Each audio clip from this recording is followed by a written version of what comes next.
America appears pretty divided. Republicans fight against Democrats and Democrats fight against Republicans. Neither side trusts the other, and that anger and frustration is spread to our communities and families.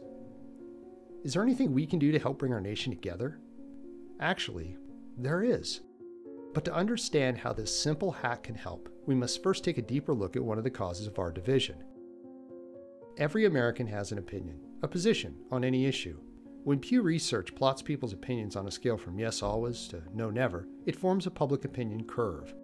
Over time, these curves shift, but there is always one location where we find the majority of opinion.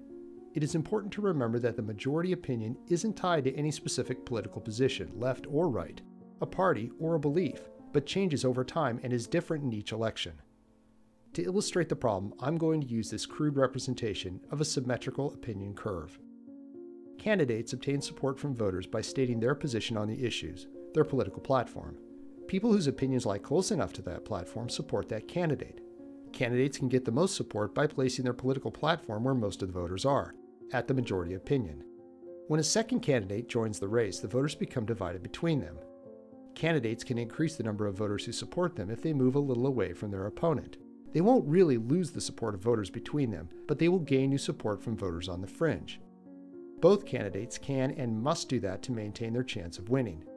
Eventually, however, they both reach a point where further movement away from their opponent will only decrease their total voter support. Here they have gained their maximum amount of voter support, making these two political positions the power positions for our current voting method.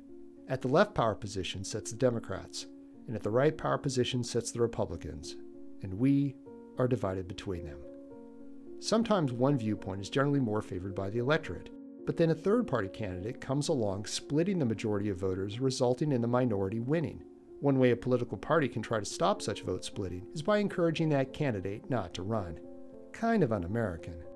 Also, if a third candidate enters the race between the two power candidates, there are normally too few voters to allow them to win.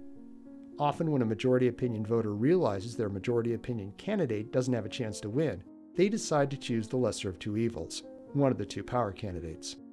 Adding more candidates does not solve this problem. The splitting of the majority viewpoint and our inability to elect candidates who most closely represent the desires of the majority comes from our voting method. Plurality voting limits a voter to voting for only one candidate. As a result, our population ends up divided into two political factions. Ranked choice voting works the same way as plurality voting, allowing a voter's vote to go to only one candidate at a time, and ultimately to show support for just one candidate. Because of this, even though voters may rank many majority opinion candidates at the top of their ballot, one by one, they will likely all be eliminated, leaving either the Republican or Democrat to win. So what is the easy hack to help unite our country? Simply allow every voter to independently support every candidate they desire.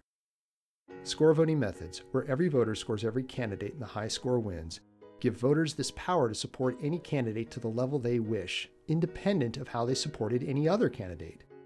Approval voting is the simplest form of score voting with a scoring range of 0 to 1.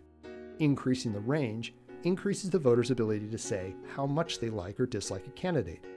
Score voting methods can even use automatic runoffs to combat concerns over strategic voters. When we use score voting methods in elections, the most popular ideas and parties won't be lost to vote splitting, and candidates gain the ability to, and have an incentive to, create inclusive platforms which appeal to voters across the political spectrum. Advocating for such platforms helps to unite our population. Finally, although candidates could still set their platforms wherever they wish, the two power platforms under plurality and ranked choice voting would no longer exist. Rather, candidates now gain that advantage by establishing majority opinion platforms, making the opinion of the majority the single political power position. Score voting also does not require any new voting machines, as any machine that can handle a plurality ballot could also handle a score voting ballot. Not bad in these tough financial times. That's it.